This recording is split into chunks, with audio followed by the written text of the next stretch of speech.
परमेश्वर चाहते हैं आप राज्य करें। मसीह हमारा उद्धार करता है।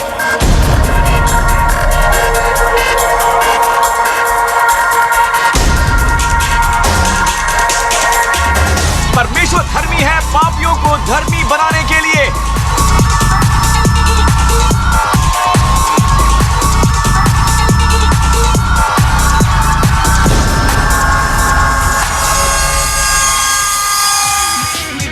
आप जितने बुद्धिमान होते हैं उतनी ही बातों को हल्के में नहीं लेते हैं।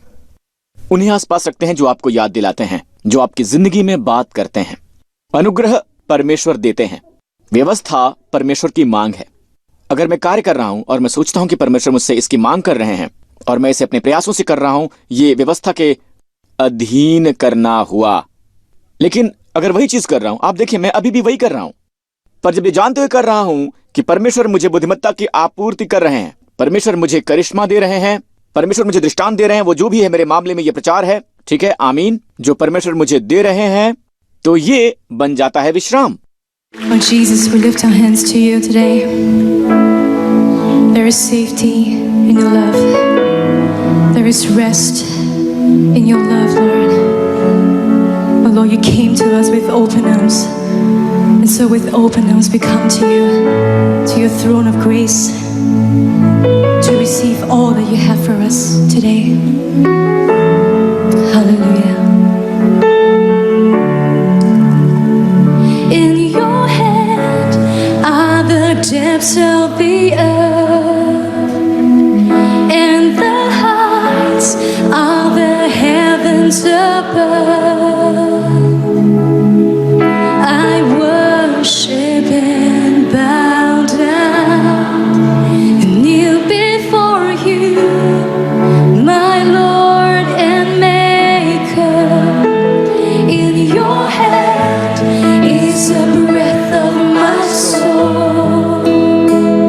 In your love I stand righteous and bold to honor you, my King. Glorify you, my Redeemer.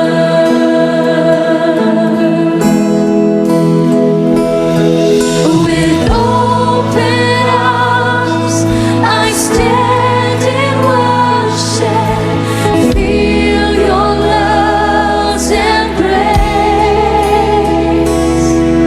In reverence I enthrone you, Jesus, lifter of my head. With gratefulness I stand before you, faithful, loving King. I rest in hope, for you are my portion. With thankfulness I sing.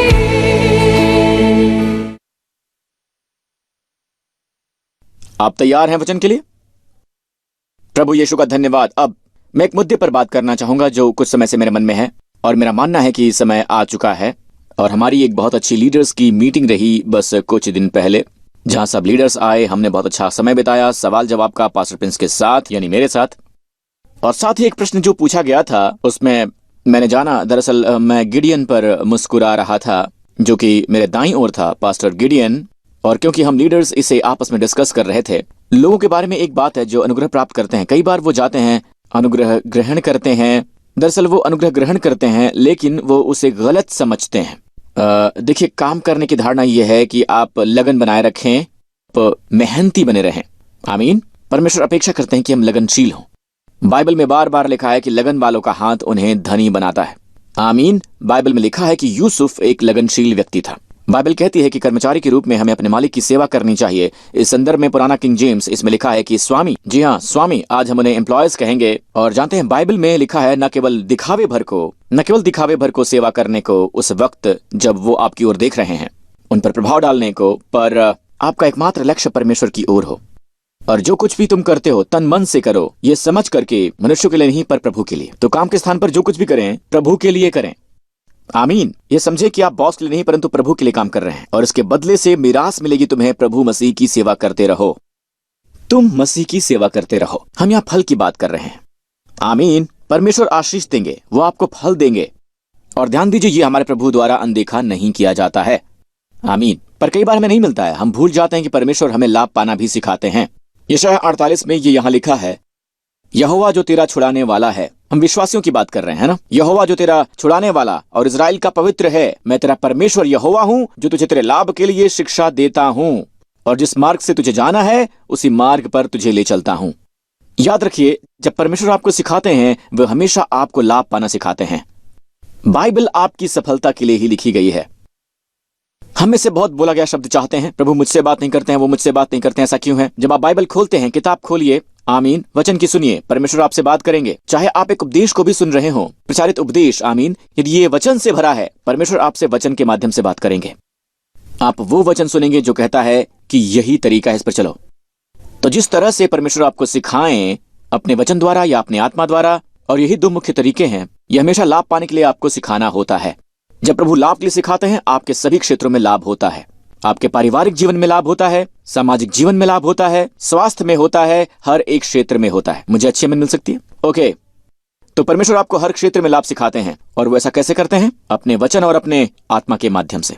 Okay, पर एक प्रश्न उठता है, pastor Prince, मैं विश्राम में विश्वास करता हूँ। हम सब परमेश्वर के उपदेश के लिए धन्यवाद देते हैं। आपने हमें विश्राम के बारे में सिखाया, और विश्राम में ही सामर्थ्य है। कहिए, विश्राम सामर्थ्य है, और वो सच है। आमीन। बाहरी आंगन में, मूसा के वाचा के तंबू में बाहरी आंगन व्यस्त है, व्यस्त है, व्यस्त है। बहुत किस्म के क्रियाकलाप बाहर चल रहे हैं, और जब हम पवित्र स्थान पर आते हैं, वहां संपूर्ण शांति है, कोई क्रिया नहीं है। तो इसी तरह से आप बाहर से व्यस्त हो सकते हैं, पर अंदर से आप सुकून से हैं। परमेश्वर आपसे यही चाहते हैं। मैंने कभी नहीं कहा कि कुछ मत करो, बैठो और कहो कि मैं आराम से हूं, मैं आराम से हूं, मैं बस रिलैक्स्ड हूं, मैं रिलैक्स्ड हूं ब्रदर, मैं रिलैक्स्ड हूं और मैं उसके विश्राम में प्रवेश कर रहा हूं। नहीं, मैंने बार बार कहा है, और ये परिभाषा है। अगर आप परिभाषा सुनते हैं, याद कीजिए कि वो कहां से आई है। मैंने ये बहुत साल पहले साझा किया है। प्रभु ने जो मुझसे कहा, बाकी निर्देशित क्रियाकलाप है, बाकी निष्क्रियता बिल्कुल नहीं है। विश्राम निर्देशित क्रिया है। आमीन। कई बार जब आप बैठते हैं, आप बेचैन महसूस करते हैं। ये परमेश्वर ने जो आपसे कह रहे हैं कि उठ जा और कुछ करना शुरू कर। आमीन, आमीन। नौकरी ढूंढना या जो कुछ। तो पहला सिद्धांत हमेशा याद रखें कि परमेश्वर हमें लाभ पाना सिखाते हैं। और कैसे करते हैं? वो मार्गदर्शन करते हैं, वो सिखाते हैं। कलीसिया के माहौल में जब संघर्ष होता है, इससे पहले जब आप तलाक लेने की सोचें, आप किसी और दंपत्ति की सलाह लें, आप पास्टर्स की सलाह लें, अपने काउंसलर्स की सलाह लें, अपने केयर लीडर की सलाह लें, आप उनसे बात करें। क्यों? क्योंकि परमेश्वर लोगों का इस्तेमाल करते हैं। कई बार हम चाहते हैं कि परमेश्वर सीधे हमसे बात करें, और कई बार परमेश्वर आपको विनम्र करना चाहते हैं। वो चाहते हैं आप विनम्रता सीखें, वो चाहते हैं आप शिक्षण योग्यता सीखें। असल में 1 राजाओं 3 ठीक उसके बाद सुलेमान परमेश्वर से बुद्धिमत्ता मांगता है। बिल्कुल अगला अध्याय जो है अध्याय 4, क्योंकि 3 के बाद आता है अध्याय 4। पता है मैंने अध्याय 4 में क्या पाया? कुछ नहीं, पर उसकी सरकार में उसके मंत्रियों का विवरण, और उनमें से एक ऐसा व्यक्ति है, बाइबल में लिखा है, वो उसका मित्र है। जी हाँ, उसका मित्र, राजा का मित्र। उसने भी मित्रता को प्राथमिकता दी। आमीन। पर उनमें से एक लेखा जोखा रखने वाला था। आमीन। ये वो लोग हैं, उनमें से एक सचमुच इब्री में रिमेम्ब्रेंसर, राजा को याद दिलाने वाला। कुछ लोग वो लिखते हैं जो कुछ होता है, और फिर वो राजा को याद दिलाया करते हैं। और बहुत साल पहले मैंने प्रभु से पूछा, सुलेमान ने बस बुद्धिमत्ता पाई, वो सबसे बुद्धिमान व्यक्ति था, सबसे बुद्धिमान व्यक्ति उस धरती पर, पूरी धरती पर वो सबसे बुद्धिमान व्यक्ति था उस समय पर। बेशक यीशु सुलेमान से महान है, पर उस समय वो सबसे बुद्धिमान व्यक्ति था, राइट? पर सबसे अगली बात जो उसने की थी वो ये थी कि उसने खुद को बुद्धिमान व्यक्तियों से घेर लिया। क्योंकि बाइबल कहती है, जब उसने नीति वचन में ये लिखा, जो बुद्धिमान के साथ चलता है बुद्धिमान होता है। न केवल ये, वो अपने आप को ऐसी स्थिति में लाता है जहां वो उसे याद दिलाते हैं। ध्यान दीजिएगा, आप देखें, आप जितने ज्यादा बुद्धिमान हैं, आप उतना ही बातों को हल्के में नहीं लेते हैं। आप खुद को उन लोगों के आसपास रखते हैं जो आपको याद दिलाते हैं, जो आपकी जिंदगी में बात करते हैं। क्या आप लोग समझ पा रहे हैं? तो ये नियम कैसे बनता है पास्टर? अगर मैं ये करता हूं और ये व्यवस्था बन जाता है, मैं व्यवस्था के अधीन रहने से डरता हूं। सही भी है, क्योंकि हम व्यवस्था के अधीन नहीं है, पर हम अनुग्रह के अधीन हैं। और रोमियो 6:14 में लिखा है, और तुम पर पाप की प्रभुता न होगी, क्योंकि तुम व्यवस्था के अधीन नहीं वरन अनुग्रह के अधीन हो। और हमने अनुग्रह को परिभाषित किया है कि जो परमेश्वर दे रहे हैं। व्यवस्था है मनुष्य का कार्य करना, राइट। दूसरा तरीका है कहने का कि अनुग्रह आपूर्ति करता है। ध्यान दीजिएगा कि अनुग्रह और आपूर्ति दरअसल पर्यायवाची है। आमीन। अनुग्रह है परमेश्वर की आपूर्ति, व्यवस्था है परमेश्वर द्वारा की गई मांग। तो आप समझ गए? क्या इससे मदद मिली? तो जब भी मैं सक्रिय हूं, मैं अभी कार्य कर रहा हूं, और अगर मैं कार्य कर रहा हूं और मैं सोचता हूं कि परमेश्वर मुझसे ये मांग कर रहे हैं और मैं इसे कर रहा हूं अपने स्वयं के प्रयास से, ये किसी का व्यवस्था के अधीन होना है। पर अगर मैं वही काम कर रहा हूं जो मैं भी कर रहा हूं, आप देखें, हेलो, मैं अभी कर रहा हूं, पर जब मैं ऐसा कर रहा हूं ये जानते हुए कि परमेश्वर मुझे बुद्धिमत्ता दे रहे हैं, परमेश्वर मुझे करिश्मा दे रहे हैं, परमेश्वर मुझे दृष्टांत दे रहे हैं, चाहे जो कुछ भी हो, मेरे मामले में यह प्रचार है, ठीक है, आमीन। परमेश्वर मुझे आपूर्ति कर रहे हैं, फिर भी यह बन जाता है विश्राम। अब आप जानते हैं व्यवस्था के अधीन ना होना क्या होता है? प्रेरित पौलुस ने यह लिखा गलातियों 5:18 के माध्यम से, ध्यान दीजिएगा, मेरे ख्याल से यह है, यदि तुम आत्मा के चलाए चलते हो तो व्यवस्था के अधीन नहीं हो।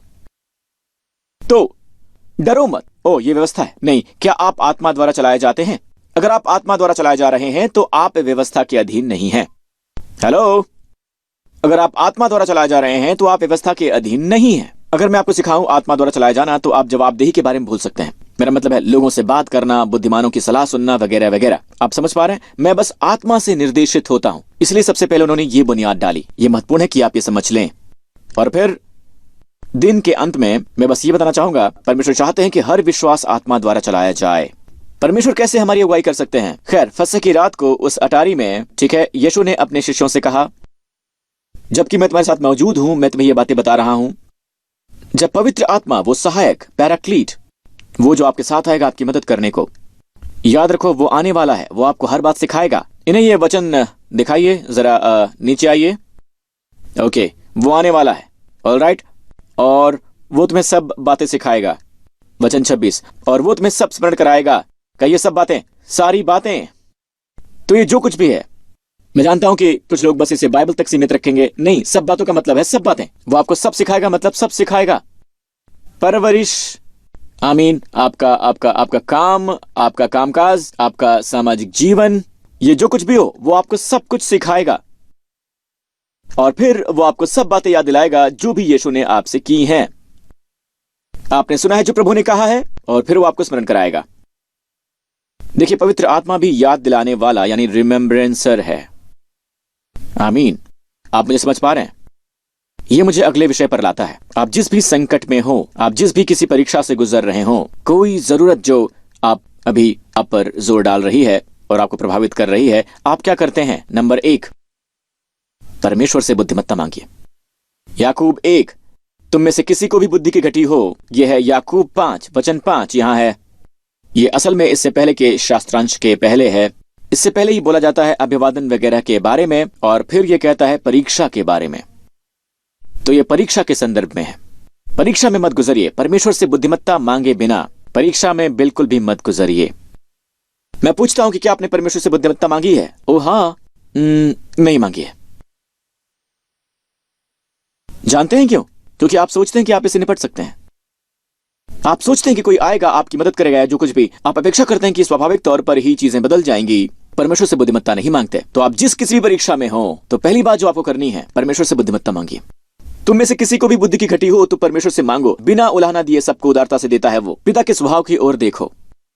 प्रभु सिर्फ यही चाहते हैं कि आप ये जान लें कि वो आपको मुक्त रूप से देंगे। जब आप बुद्धिमत्ता मांगेंगे, वो आपको डांटेंगे नहीं, वो आपको बिल्कुल नहीं डांटेंगे। तो प्लीज उन्हें आदर दीजिए विश्वास द्वारा इसे मांगकर।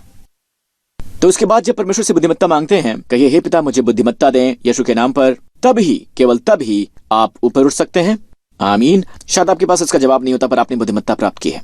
शायद ये आपकी समझ से जुड़ी हुई ना हो, फिर अगली बात करनी शुरू कर दें। यहां ही पवित्र आत्मा आपकी अगुवाई करने लगता है। ऑलराइट, पर आपकी बुद्धिमत्ता मांगने के बाद फिर अपेक्षा कर सकते हैं कि पवित्र आत्मा आपको निर्देशित करेगा और आपका मार्गदर्शन करेगा। चलिए फिर से यूहन्ना पर, और यूहन्ना 14 में ये लिखा है, यूहन्ना 14 में कि मैं तुम्हें शांति दिए जाता हूँ। ठीक उसके बाद जब पवित्र आत्मा का जिक्र है, यीशु ने बताया कि पवित्र आत्मा आपको सब बातें सिखाएगा। उन्होंने कहा कि अपनी शांति मैं तुम्हें दिए जाता हूँ। ठीक है, यहाँ एक लड़का था, राइट, कुछ संडे पहले उसने इसका हवाला दिया, यूहन्ना 14:27। उसने इस वचन का हवाला दिया था, आपकी सर्विस में नहीं, दूसरी सर्विस में। मेरा बेटा ऊपर आया, अपनी मेमोरी वर्स सुनाई, अपनी शांति में तुम्हें दिए जाता हूं, तुम्हें अपनी शांति दिए जाता हूं। यीशु ने शांति का जिक्र क्यों किया? ठीक उसके बाद उन्होंने बात की, पवित्र आत्मा आपको सब बातें सिखाएगा, क्योंकि पवित्र आत्मा शांति के वेवलेंथ पर ही आपको सिखाता है। तो जब आप कुछ करते हैं और आपको शांति नहीं मिलती तो ये मत कीजिए। आप एक करियर बदलने की ओर जाने ही वाले हैं, और जितना ज्यादा आप अपनी पत्नी से बात करें और जितनी ज्यादा आप चर्चा करेंगे, बेशक उसकी ऊंच नीच आप जांचेंगे। अपने लीडर्स से सलाह लें, अपने पास्टर्स की सलाह लें अगर आप ये चाहें तो। ठीक है, आप ऊंच नीच लाभ हानि के बारे में बात कीजिए, बस स्वयं पर ही भरोसा मत रखिए। अपनी पत्नी से चर्चा कीजिए। अगर पत्नी कहती कि मुझे पता नहीं क्यों, तो उससे आप कहिए कि आप मुझे एक तर्कशुदा कारण दो, मुझे समझ में नहीं आता। औरतें ज्यादा उत्सुक होती हैं। औरत वहां बाग के बीचों बीच इसीलिए घूम रही थी, यही वजह है। आमीन। आदमी नहीं, वो आत्मा की बातों के प्रति ज्यादा उत्सुक थे, इसलिए वो पहली थी जिसने दुष्ट आत्मा की बात सुनी। आमीन। शैतान की आवाज सुनी। आमीन। शैतान की आवाज पर औरतें ज्यादा प्रभावित होती हैं। औरतें लोगों के बारे में बहुत पहले ही बहुत कुछ महसूस कर लेती हैं। मनुष्य पता लगाता है अपना दिमाग लगाकर। वो कहते हैं कि मैं इस बारे में आदमी के बारे में नहीं जानता हूं, मैं किसी को जज नहीं करना चाहता हूं। ओके, कोई नहीं कर सकता, मुझे पता नहीं। पर पत्नी कहती है कुछ तो गड़बड़ है। आमीन। पत्नी की सलाह लो। आपको पता है वहां पर एक उपदेश है जिसमें लिखा है कि जब परमेश्वर आपको शांति देते हैं तो आप जानते हैं कि ये परमेश्वर हैं। अब बात यह है, आपको हमेशा शांतिमय होना चाहिए। मैं इसे इस तरह सिखाऊंगा, जब कभी भी कोई शांति ना हो, आपकी शांति प्रभावित होती है, फिर सुनिए, ये परमेश्वर है आपको निर्देशित करते हुए, आपको बताते हुए। क्योंकि बहुत बार आप जानते हैं आपको शांतिमय होना चाहिए। शांति आपका डिफॉल्ट मोड है। एक विश्वासी के रूप में अपनी शांति तुम्हें दिया जाता हूं, आपके पास शांति है। आमीन। तो कैसे पता कि आप में इसका अभाव है? शांति प्रभावित है।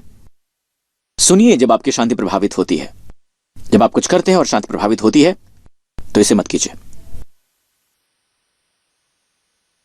कई बार होता है मैंने कुछ खरीद लिया है, ठीक है, मैंने इसे टेस्ट किया है और साथ ही मुझे शांति महसूस होती है। बेशक मैं अपनी रुचि के अनुसार चलता हूं, परमेश्वर ने मुझे रुचि दी है, मैं जांचता हूं और फिर ये जांच 50-50 होती है। मुझे पता नहीं ये रात का खाना है या जो कुछ भी है, पर मेरे अंदर कुछ है जो कहता है कि इसे मत छुओ। मैं कहता हूं कि रुको, ये तो $5 है। मेरी सिंगापुरियन मेंटालिटी हावी हो जाती है। $5 क्या बात है? प्रभु कहते हैं नहीं, इसे मत छुओ।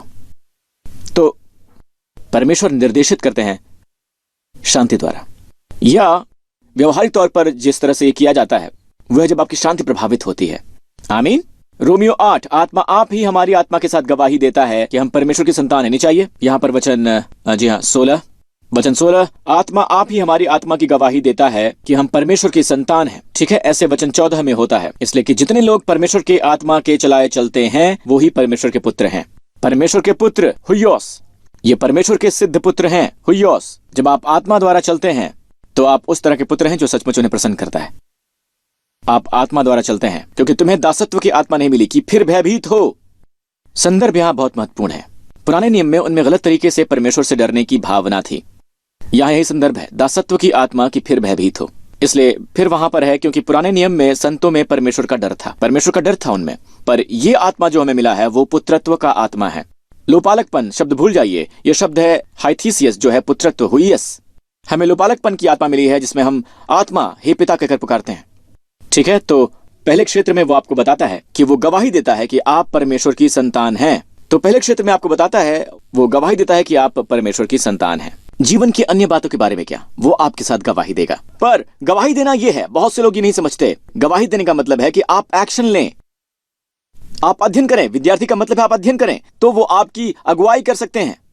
अब वो इस शास्त्रांश की गवाही नहीं देता और वो नहीं चाहते हैं कि आप इस पर फोकस करें। फिर वो आपको कह सकते हैं इस विषय का अध्ययन करो, आपके पास ज्यादा वक्त नहीं है, ऑलराइट, ये दूसरे हैं, और फिर वो आपकी अगुवाई कर सकते हैं।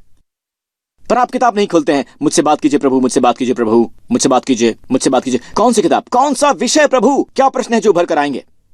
या आप बैठ जाओ और कहें कि प्रभु मैं चर्च नहीं जा रहा, मैं नहीं जा रहा हूं, प्रभु आप बस उस मनुष्य को मेरे पास लेकर आइए, बस उसे लेकर आइए। मैं बस ये सोचता हूं अगर ये माइकल है तो आप माइकल को मेरे सामने लेकर आएंगे, ऑलराइट, आप उसे मेरे सामने लेकर आएंगे। ये परमेश्वर का तरीका नहीं है। उनका तरीका है कि आप चर्च जाएं, अगर आप सिंगल हैं तो आप वहां जाएं, वहां पर केयर ग्रुप ज्वाइन करें, आसपास घुले मिले, चर्च में शामिल हो जाएं। बेशक केवल चर्च ही ऐसी जगह नहीं है जहां पर आपको जीवन साथी मिल सकता है, पर बहुत सुरक्षित है। बाइबल की बहुत सी नायिकाएं, उन सबको उनका साथी मिल पाना, उस कुएं पर ध्यान दीजिए। सबक यह है कि यह सुरक्षित है। यह संभव है कि आप कोई मार्ग ढूंढ लें, बेशक परमेश्वर संप्रभु है, आमीन। पर आप घर पर बैठे रहकर कुछ कर नहीं सकते हैं सिवाय बूम। हे, मेरा नाम है एल्बर्ट। ये इस तरह से काम नहीं करता, ये ऐसे काम नहीं करता है। ओके, आप सुन रहे हैं? आप वहां पर बैठे न रहें और कहें कि प्रभु आप मुझसे कौन सा काम करवाना चाहते हैं, बताइए, मुझे काम दीजिए प्रभु, मुझे काम दीजिए, मुझे काम दीजिए। आमीन। आप उससे गुजरे, वो आपके साथ गवाही देंगे और आप इंटरव्यू के लिए जाते हैं। वहां होना पड़ेगा, आपको इंटरव्यू महसूस करना पड़ेगा, आपको माहौल महसूस करना होगा, उसका आभास पाना होगा। जब तक आप कुछ करते नहीं, वो गवाही कैसे दे सकते हैं? जब तक आप चल रहे हैं, आप कुछ कर रहे हैं, जब तक कि आप काम नहीं कर रहे हैं, वो गवाही कैसे दे सकते हैं? केवल जब आप काम करते हैं, वो कहते हैं हाँ, वो इसकी गवाही देते हैं। अगर कोई एक्शन नहीं तो गवाही देने के लिए कुछ नहीं है। परमेश्वर ने बताया, आप देखें वो कैसे काम करते हैं। मैं इसे समाप्ति पर ला रहा हूं, वो कैसे कार्य करते हैं। परमेश्वर लोगों का इस्तेमाल करते हैं। वो कहते हैं कि मैंने तुम्हें अपने पुत्रों में से एक राजा उपलब्ध कराया। मुझे ये पसंद है। 1 शमूएल 16 में सबसे पहला वचन, पुत्रों में से एक को राजा के लिए चुना। किसके पुत्रों में से? यशै के पुत्रों में से। परमेश्वर ने उसका नाम भी नहीं लिया। तो भविष्यवक्ता शमूएल को बैतलहम जाना पड़ा, दाऊद के शहर में। और दाऊद कहां था? उसे यशै के घर जाना पड़ा था। दाऊद को यशै के घर जाना पड़ा था। वो बस यशै का नाम जानता था, वो नहीं जानता था कि कौन सा पुत्र है। उसके 7 पुत्र हैं। युद्ध, वो सब युद्ध के सिपाही हैं और दाऊद मैदान में है एक चरवाहे के रूप में। वो सबसे छोटा था। तो पिता कहता है कि क्या तुम मेरे बेटों को देखना चाहते हो? वो कहता है हाँ। तो एक एक करके वो गुजरते हैं। पहले वाला लंबा, ऊंचा और सुंदर था। परमेश्वर कहते हैं कि ये वाला नहीं। उसने पिता को नहीं बताया। फिर भविष्यवक्ता कहता है अगला वाला आया, ये भी नहीं, ये भी नहीं, ये भी नहीं, ये भी नहीं। और फिर अंतिम वाला आता है, ये भी नहीं। वो कहता है कि क्या यही तुम्हारे पुत्र हैं? पिता कहता है मेरा एक और पुत्र है, मुझे याद आया। कल्पना कीजिए आप उसकी जगह पर हैं। कल्पना कीजिए कि आप पहले ऐसे स्थान पर हैं जहां आप अंत में याद किए जाएं। हाँ, अंतिम जिसे बुलाया गया किसी फुटबॉल गेम में या जो कुछ भी हो, आप अंतिम हैं चुने जाने वालों में से। दाऊद अंतिम था। जब वो अंदर आया, सुर्ख गाल, बाइबल कहती है, पसीना गिर रहा था। आमीन। उससे भेड़ों की बू आ रही थी। परमेश्वर कहते हैं यही है वो। उसने उसका अभिषेक किया। अब मेरा प्रश्न ये है कि आपने गौर किया है, एक भविष्यवक्ता को भी नहीं मालूम कि ये कौन है, जब तक कि एक एक करके वो सब गुजरना चाहें। एक एक करके परमेश्वर नौकरी के इंटरव्यू की प्रक्रिया को खारिज नहीं करते हैं। लोगों को जानना और फिर वो आपके सामने हो, फिर आप गवाही दे सकते हैं।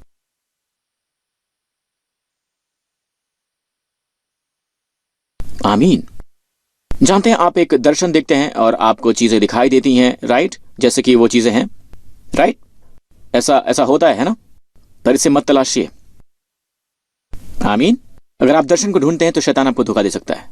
पर परमेश्वर से बुद्धिमत्ता मांगिए। नंबर 1, हमेशा परमेश्वर से बुद्धिमत्ता मांगिए। फिर नंबर 2, अपने आसपास सलाहकार रखिए। आमीन। उनसे सलाह लीजिए, बुद्धिमत्ता मांगिए। नंबर 2, अपने आसपास हमेशा सलाहकार रखिए। बस ये मत कहे कि मैं वहां बैठूंगा, मैं 6 महीने से बैठा हूं और मुझे ये नहीं पता है कि मेरे लिए ये नौकरी सही है या फिर वो नौकरी सही है। किस नौकरी के लिए मैं जाऊं, इस यूनिवर्सिटी के लिए या फिर उस यूनिवर्सिटी के लिए?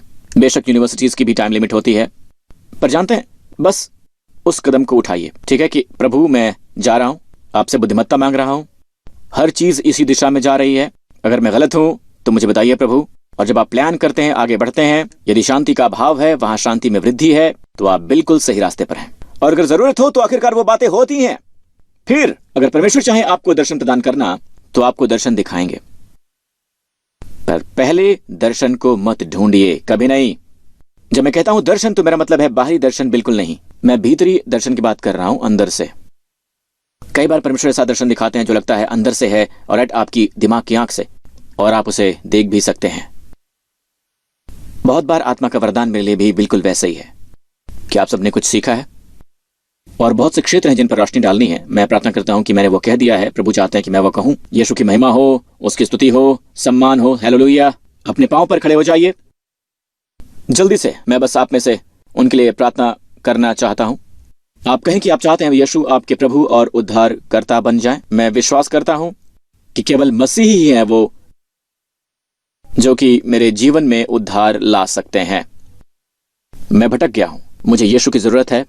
मैं पवित्र आत्मा से भरे रहना चाहता हूँ और मैं चाहता हूँ कि परमेश्वर का आत्मा मेरा नेतृत्व करे। और एक ही तरीका है जिससे यीशु हम में पवित्र आत्मा भर सकता है, वो कि हम नए सिरे से जन्म लें। हमें उद्धार पाने की आवश्यकता है, नए सिरे से जन्म लेना है। जो एक बार ही जन्म लेते हैं वो 2 बार मरते हैं। मौत आती है उस आग की झील के पास, बाइबल कहती है, पर जो जन्मे हैं स्वाभाविक तौर पर इस संसार में, लेकिन मरते हैं आत्मिक रूप से, शायद वो एक ही बार मरें। आमीन। पाप का वेतन तो मृत्यु है, पर प्रभु का वरदान है अनंत जीवन हमारे प्रभु यीशु मसीह के द्वारा। अगर ये आप हैं तो इसी समय मेरे साथ ही प्रार्थना कीजिए। कहिए, हे स्वर्गीय पिता, मेरा मानना है कि यीशु मसीह ही परमेश्वर का पुत्र है और मेरा मानना है कि वो मेरे पापों के लिए ही उस क्रूस पर मरा है। वो मेरी जगह दंडित हुआ ताकि मैं कभी ना दंडित होऊं अपने सभी पापों के लिए। जो लहू उसने बहाया, उस लहू के द्वारा मेरे सारे पाप, भूत, वर्तमान और भविष्य के क्षमा हुए, मिट गए। धन्यवाद पिता कि आपने यीशु को मुर्दों में से जिला दिया जब मेरे सभी पाप हटा दिए गए। धन्यवाद पिता, यीशु मसीह मेरे प्रभु और उद्धार करता है, यीशु के नाम पर। और सभी लोगों ने कहा आमीन, आमीन, आमीन। प्रभु की स्तुति हो। ऑलराइट, इस पूरे स्थान पर अपने हाथ ऊपर उठाइए। इस आने वाले सप्ताह, हे स्वर्गीय पिता, मैं मांगता हूं कि आप अपने लोगों को सिखाएं। मैं मांगता हूं पिता यीशु के नाम पर कि आप उनकी प्रतिभाएं चमकाएं और आप उन्हें और अधिक संवेदनशील बनाएं प्रभु, उस अद्भुत पवित्र आत्मा में जो उनके अंदर है। पिता, उनके विवाह में भी, उनके बच्चों के लालन पालन में, उनके सामाजिक संबंधों में, उनके काम में, हर क्षेत्र में, वो जो भी काम करते हैं, व्यवसाय करते हैं, हर क्षेत्र में उन्हें लाभ की ओर अग्रसर कराएं प्रभु। उन्हें समृद्ध बनाएं, उन्हें अच्छी सफलता प्रदान करें। पिता, मैं धन्यवाद करता हूं कि इस समय जो भी मुझे सुन रहा है वो आपके अनुग्रह की ट्रॉफी बने, वो जहां कहीं भी हो। लोग उनकी ओर देखकर कहेंगे कि मुझे वो चाहिए जो उनके पास है। वो स्वाभाविक जीते हैं मगर उनके जीवनों में ऐसा अलौकिक स्पर्श है। हे पिता, मेरी आवाज के नीचे जो भी लोग हैं, इसे उनकी गवाही बनने दे। और हे स्वर्गीय पिता, उनमें से हर एक और उनके परिवारों की रक्षा करे, हर हानि से, हर खतरे से और हर बुराई से इस पूरे सप्ताह। और सभी लोगों ने कहा आमीन। प्रभु आपको आशीष दें। हम फिर से मिलेंगे। Thank you. Lord Jesus, we lift our hands to you today. There is safety in your love. There is rest in your love, Lord. Oh Lord, you came to us with open arms. And so with open arms we come to you, to your throne of grace, to receive all that you have for us today.